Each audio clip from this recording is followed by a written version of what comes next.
with the changes inside the White House. As General Kelly begins his second week as chief of staff, there are early signs of a culture shift in the West Wing.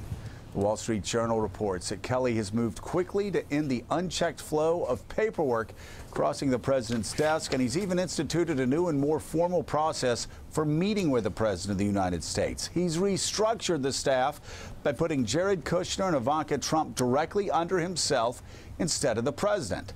And staffers are no longer allowed to squeeze in an audience with the president by just loitering outside the Oval Office door, hoping they will catch his eye. Kelly's also reportedly assured both Jeff Sessions and H.R. McMaster about their future within the administration. And as for all the tweets, Jennifer Jacobs reports that though Kelly doesn't get to review everyone, the president has shown a willingness to consult with his chief of staff before hitting send on certain ones that might be especially sensitive. That's important. But according to the report, President Trump has made it clear that he reserves the right to ignore social media advice. As the Wall Street Journal notes, the question now is whether or for how long the new discipline can last. And a White House official said Kelly has been very clear that he's here to manage his staff, not to manage the president.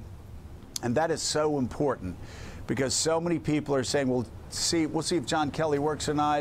We'll see what his speeches are like, the president's speeches are like, what the president's tweet. No, at the end of the day, Donald Trump is going to be his communications person. So that's not John Kelly's job. If he can mute him at times before he gets too controversial, that's great. But that's not the standard Bob Costa that John Kelly's going to be tested by. It's going to be, how does he run the White House staff? And what can you tell us? Take us inside the White House over the past week and a half. I hear that there's a good bit of relief from the staff actually around, that somebody has come in that knows how to institute order. And I would guess the president may actually find this to be a nice change himself. What are you hearing? Checking in with my sources over the weekend, Joe, I've detected a cultural change, not just in terms of the operation and the order inside of the White House, but also politically. You have in General Kelly a non-ideological figure, and that's quite different than Reince Priebus, the former chief of staff and a former Republican National Committee chairman. I'm told, for instance, on tax reform, when those discussions have happened in recent days, the general hasn't taken a position. He's not advocating for one faction of the White House or another. He's trying to be the fulcrum, the balance between all of these different sides and orbits around the president. And you know, Nicole, that's something Reince Priebus always, he had his RNC hat on, and he was actually there to have his RNC hat on, to be the conduit between Donald Trump, a lifelong Democrat, and the Republican Party on Capitol Hill, and that was always difficult for him. But Kelly is just going in there a lot like Eisenhower, not interested in the far right, not interested in the far left, just interested in what works. How do we get this to work? How do we get legislation passed? How do we build relationships with the Hill? Well, and I think that what works for the staff that is reassured is that he's a general reassuring the generals, who are the folks that, you know, come the closest to giving any sort of comfort about this White House. General Mattis, General McMaster, which is what makes it so surprising that this open warfare is underway against H.R. McMaster. And I wonder... Well, Nicole, though, let me ask you, I don't think that's going to last too long. Do you? John Kelly did not put up with Anthony Scaramucci for more than 24 hours only because of the disorder. I know it may not have even had anything to do with Scaramucci personally. He just wasn't going to deal with the chaos and the disorder. He's a general. I just don't think he's going to allow Steve Bannon and Bannon's allies to keep trashing an American hero like General McMaster for much longer. I hope you're right, but I think Steve Bannon has shown that he's more clever. He's not going to call Ryan Lizza and talk about bleeping anyone's bleep. He's going to do it in a more sort of an insurgent way. And when you look at sort of rogue operators inside West Wings in the past, they've been the ones that run the insurgent campaigns. And not that this is too hard to suss out. I mean, the headlines are in Breitbart. It's a pretty direct line. And I think people have been talking, Susan Glasser's piece a couple weeks weeks ago with all the broadsides against McMaster, all the rumblings about how Donald Trump is so unhappy with McMaster. I think anyone that covers this White House and talks to people inside the White House has a pretty good suspicion about where they're coming from, or they have firsthand knowledge about where they're coming from. But short of having Donald Trump fire Bannon, and presidents are usually remiss to fire the people who assemble the political coalitions who get them elected, I'm not sure how he keeps all of the heat off. Well, see, though, but Nicole, that's what bothers Donald Trump is Donald Trump has a guy in the White House that actually thinks that Steve Bannon actually got him elected.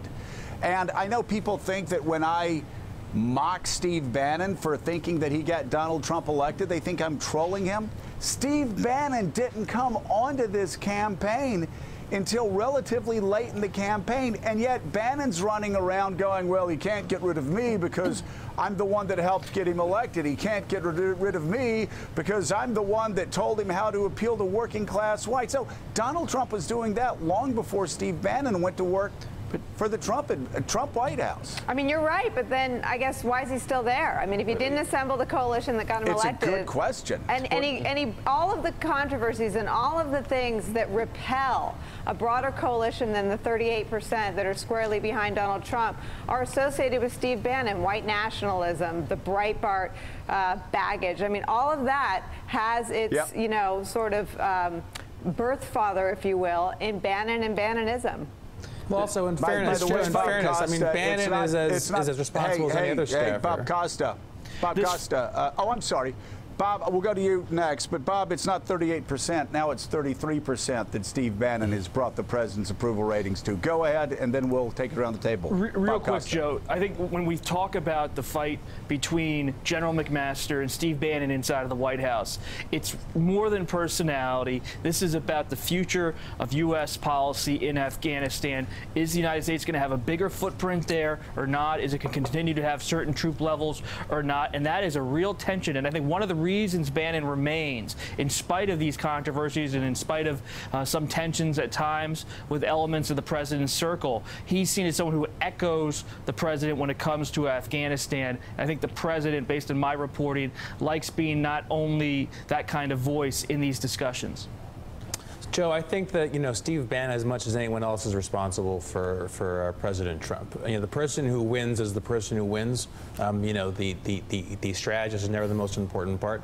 But I do think that the apparatus Steve Bannon put together in politics with his donors, with his nonprofit organizations, his ideas for how to find the voters who are the pivotal voters to flip from Democrat to Trump in the last election. Look, you know, that guy had his finger on that. And I think it's one of the reasons why President Trump is reluctant to get rid of him, because he is the guy who puts the clothes on the ideas for Donald Trump. He's the guy who created the bulwark and the apparatus that backs up Trump's instincts, I guess. Is the best part. So you think, I'm curious, so you think it was Bannon that targeted those people and helped get the Obama people? Because I thought it was Jared Kushner that built the outreach operation. No, I'm serious, that Bloomberg savaged 2 or 3 weeks before the election, and then everybody after the election was saying, oh, gee, that was quite a turnout operation they had. But I'm not being facetious here. I didn't know that Steve Bannon had anything to do with that. Victory has many fathers. It does. It does. Jennifer, let me go to you, Jennifer. Interesting story about Donald Trump's tweeting and sort of the delicate balance that General Kelly is going to be moving forward with in Donald Trump. What did you learn? Well, don't assume that General Kelly is using a heavy hand on the president. That's not at all what my reporting is showing. Keep in mind that the president seems to be showing a willingness to listen to General Kelly.